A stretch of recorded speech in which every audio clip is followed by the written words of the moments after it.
Hello everyone, सेवा नमस्ते, हजुरहरूलाई स्वागत छ मेरो नयाँ भिडियोमा। धेरै समय पछाडि यस्तो राम्रो मौसम भइरहेको थियो नि आजभोलि हाम्रोतिर।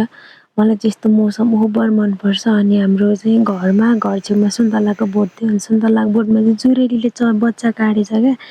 कस्तो राम्रो बेबी थियो। अनि बेबी चाहिँ गोठबाटै झर्नु आँटेको क्या, गोठभन्दा ठुलो ठुलो भएको रहेछ। मैले त हेरेकै थिइनँ, अस्ति हेर्छु हेर्छु भन्दै थिएँ, त्यत्तिकै भयो। अनि मलाई मनमा डर पनि थियो, मैले हेरिदिएँ भने गोठ छोडेर गयो भने त पाप लाग्छ नि त मलाई, मेरो कारणले अरू कसैले होइन आफ्नो घरै छोडेर गयो भने त नराम्रो हुन्छ, त्यही भएर मैले हेरेको थिइनँ। अनि आज चाहिँ हेरेको त बेबी ठुलो भएछ नि, यत्रो बेबी भइसके पछाडि त छोडेर जाँदैन होला भन्ने सोचेँ नि मैले हेरेको क्या। कस्तो राम्रो राम्रो भइरहेको रहेछ क्या, बच्चा चाहिँ चिएको पनि राम्रो क्या, कस्तो हेर्दै क्युट देखिनु। तर मैले छुनु चाहिँ छैन, टाढोबाट हेरेँ। भन्दै भन्दै मेरो ड्युटी पनि सुरु भयो, मेरो बिना तलबको सरकारी जागिर। यो सरकारी जागिरले चाहिँ मलाई कहिले नछोड्ने भयो क्या, घर बसुन्जेल। तर पनि ठिकै छ, गाउँघरमा बसेर अर्ग्यानिक खानेकुरा अनि परिवारको माया, बाबा मम्मीसँग बस्नु पाउनु पनि एउटा सौभाग्यको कुरा नै हो जस्तो लाग्छ मलाई चाहिँ। हुन त गाउँमा बस्दा अनि बाहिर बजारमा बस्दाखेरि आफ्नो आफ्नो राम्रो र नराम्रो पक्ष त छँदैछ, तैपनि एउटा फाल्टै खालको सुकुन मिल्ने क्या गाउँघरमा बस्दाखेरि चाहिँ। हावापानी भयो अनि अरू अरू कुराहरूमा पनि कस्तो खुसी मिल्ने। कतिजनाले चाहिँ मलाई भन्नुहुन्छ क्या, त्यत्रो पढेर पनि तिमीलाई घाँसले छोडेन भन्नुहुन्छ।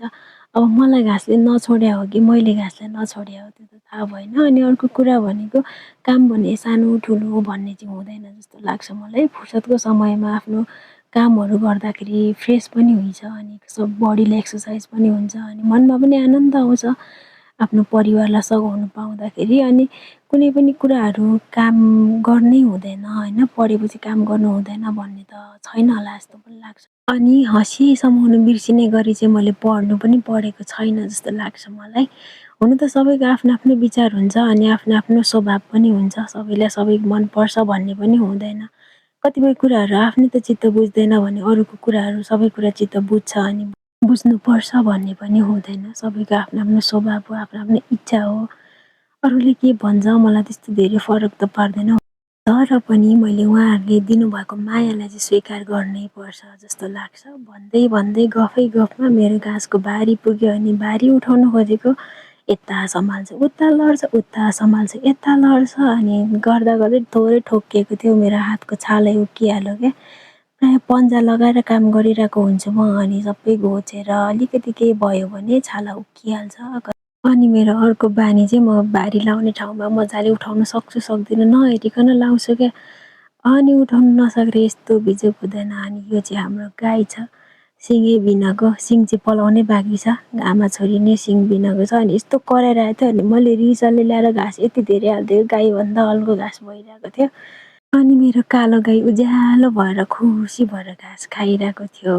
ढोले सोही गाईको सिङ खोइ भन्नुहुन्छ होला फेरि हजुरहरूले चाहिँ, गाईको चाहिँ सिङ पलाउनै बाँकी छ क्या। आमाको पनि छैन पलाएको अनि बेबीको पनि छैन पलाएको हाम्रो। अब बिस्तारै बिस्तारै पलाउँछ होला भन्ने आशा राख्छु म चाहिँ। अनि यो चाहिँ हाम्रो घर छेउको भेनिला फ्लेभरको आइसक्रिम। आजलाई यति नै। मेरो भिडियो अन्तिमसम्म हेरिदिनु भएकोमा हजुरहरूलाई धेरै धेरै धन्यवाद।